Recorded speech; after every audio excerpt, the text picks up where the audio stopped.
राम हा मांसाहारी होता या वादग्रस्त वक्तव्यानंतर जितेंद्र आव्हाडांवर अनेक राजकीय नेते तसेच पंडित महतांनी देखील टीका केली।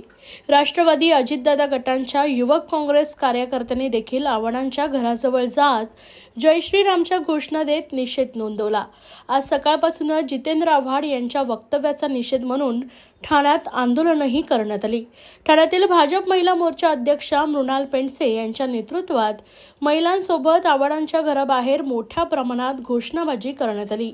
पोलिसांनी मध्यस्थी करत सर्व आंदोलनकर्त्यांना ताब्यात घेतले असून ज्यांना हिंदू धर्माबद्दल आदर नाही त्यांना प्रभू रामचंद्रांनी सुदबुद्धी द्यावी अशी प्रतिक्रिया मृणाल पेंडसे यांनी व्यक्त केली आहे। काय सांगा तुम्ही पेंडसे मॅडम?